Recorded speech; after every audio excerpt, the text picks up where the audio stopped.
Rebel star Prabhas రంగంలోకి దిగితే సీన్లో విలన్ మాయమైపోవాల్సిందే. అలాంటిది సైడ్ హీరోల స్కోప్ ఎక్కడ ఉంటుంది? వాళ్ళు కూడా సైడ్ ఇవ్వాల్సిందే. అలా సైడ్ ఇవ్వాలంటూ విజిల్ వేస్తున్నాడు రెబల్ స్టార్ ప్రభాస్. తన విజిల్ సౌండ్ ఇక్కడ చేస్తే ఢిల్లీకి వినిపిస్తోంది. అదే కథలో అసలు ట్విస్ట్. సందీప్ రెడ్డి వంగ మేకింగ్ లో ప్రభాస్ మూవీ అంటేనే 90% ఈ సినిమాకు ప్రమోషన్ అవసరం లేదు. అలాంటిది ఇప్పుడు తన సినిమాకు 2000 కోట్ల విలువైన విజిల్ ని రంగంలోకి దింపుతున్నాడు. ప్రభాస్ ఎంత పాన్ ఇండియా కింగ్ అయినా అయ్యుండొచ్చు, సందీప్ రెడ్డి వంగ ఎంత మాస్ థ్రిల్లర్ డైరెక్టర్ కావచ్చు, కానీ ఎవరూ కూడా కష్టానికి తోడిచ్చే అదృష్టాన్ని వదులుకోరు. ఆ అదృష్టమే విజిల్ అని తెలుస్తోంది. ఆ 2000 కోట్ల విజిల్ కదేంటో మీరే చూసేయండి.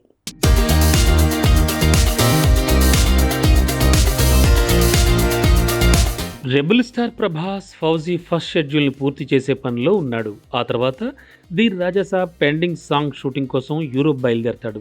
ఇక ఆ తర్వాత మళ్ళీ ఫౌజీకే 40 రోజుల డేట్లు ఇవ్వబోతున్నాడు. జూన్ ఎండ్లోగా ఫౌజీని పూర్తి చేస్తే ఇక జూలై నుంచి పూర్తిగా స్పిరిట్ మూవీకే టైం కేటాయించబోతున్నాడు రెబల్ స్టార్. ఈ విషయంలో డేట్లు షెడ్యూళ్ళు అన్నీ ఫిక్స్ అయిపోయాయి. ఇక ఈలోపే ఈ cinema music director Harshavardhan Rameshwar bomb పేల్చాడు. సందీప్ రెడ్డి మొదటి మూవీ అర్జున్ రెడ్డి నుంచి మొన్న వచ్చిన యానిమల్ వరకు అన్నింటికీ బ్యాక్గ్రౌండ్ మ్యూజిక్ ఇచ్చింది హర్షవర్ధన్ రామేశ్వరే.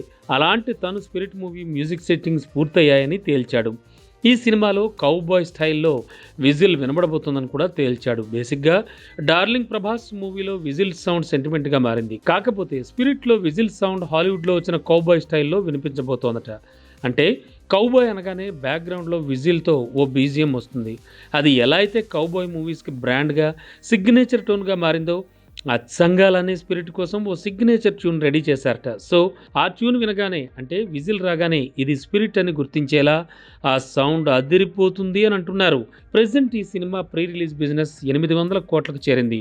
ఓటీటీ, శాటిలైట్, ఓవర్సీస్ రైట్స్ని గతంలో సందీప్ రెడ్డి సినిమాలను కొన్న బ్యాచ్కి అమ్మబోతున్నారు. వాళ్లతో జరిగిన బేసిక్ డీలే 800 కోట్లట. ఇంకా సెట్స్ పైకెళ్ళిన మూవీ ఇప్పుడు 800 కోట్ల ప్రీ రిలీజ్ బిజినెస్ డీల్కి దగ్గరైతే ఇక సినిమా పూర్తయ్యాకే 1500 కోట్లపైనే ప్రీ రిలీజ్ బిజినెస్ జరిగే ఛాన్స్ ఉంది. ఏదేమైనా స్పిరిట్లో విజిల్ సౌండ్కి ఢిల్లీ నుంచి న్యూయార్క్ గల్లీ వరకు రీసౌండ్ పెరిగింది. ఇంకా సెట్స్ పైకి వెళ్ళకముందే ఈ మూవీ 1500 కోట్ల రేంజ్ ఉన్న ప్రాజెక్ట్గా కన్ఫర్మ్ అవుతోంది. సో జూలైలో ముందు విజిల్ బ్యాక్గ్రౌండ్ సౌండ్తో వచ్చే మోషన్ టీజర్, ఆ తర్వాత ఇంకా ఈ సినిమా మీద అంచనాలు ఎంతగా పెరుగుతాయో కానీ బ్యాక్గ్రౌండ్ స్కోర్ ఇచ్చే హర్షవర్ధన్ మాటలు మాత్రం సోషల్ మీడియాలో తూటాల్లా పేలుతున్నాయి.